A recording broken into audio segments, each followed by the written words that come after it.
Today, we're diving into a critical cybersecurity threat, NTLM relay attacks, specifically targeting LDAP servers. NTLM, or NTLM Manager, is a suite of authentication protocols developed by Microsoft to verify users accessing Windows systems.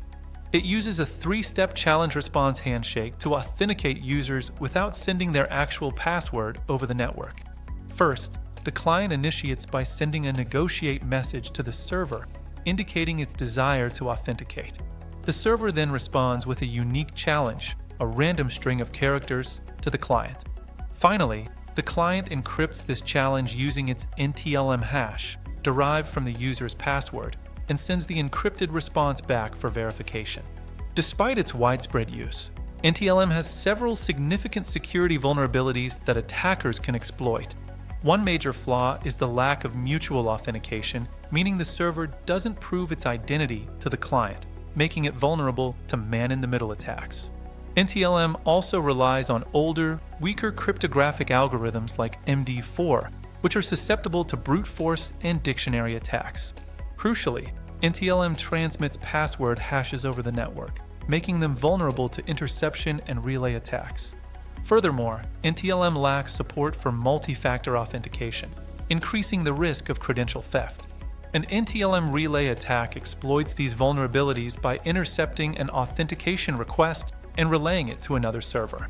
This tricks the second server into authenticating the attacker as the legitimate client, granting unauthorized access. Lightweight Directory Access Protocol, or LDAP, servers are prime targets due to their role in storing user credentials and sensitive information. The attack flow begins with the attacker intercepting an NTLM authentication request from a client. The attacker then relays this intercepted request to an LDAP server. The LDAP server processes the relayed request, mistakenly believing it originated from the legitimate client. If successful, the attacker can perform unauthorized actions, such as creating new user accounts or modifying group memberships.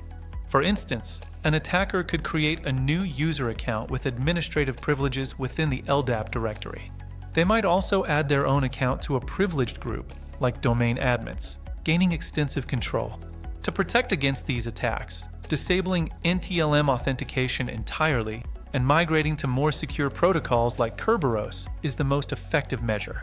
Enforcing LDAP signing and channel binding on domain controllers prevents relay attacks by ensuring communication integrity. Enabling SMB signing across all machines also prevents attackers from relaying NTLM authentication requests to SMB servers. Implementing multi-factor authentication adds an essential layer of security, making credential theft much harder.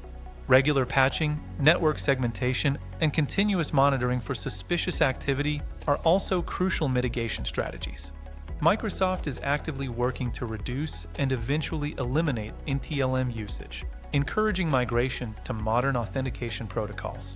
By understanding these vulnerabilities and implementing robust defenses, security professionals can effectively protect their LDAP environments from NTLM relay attacks.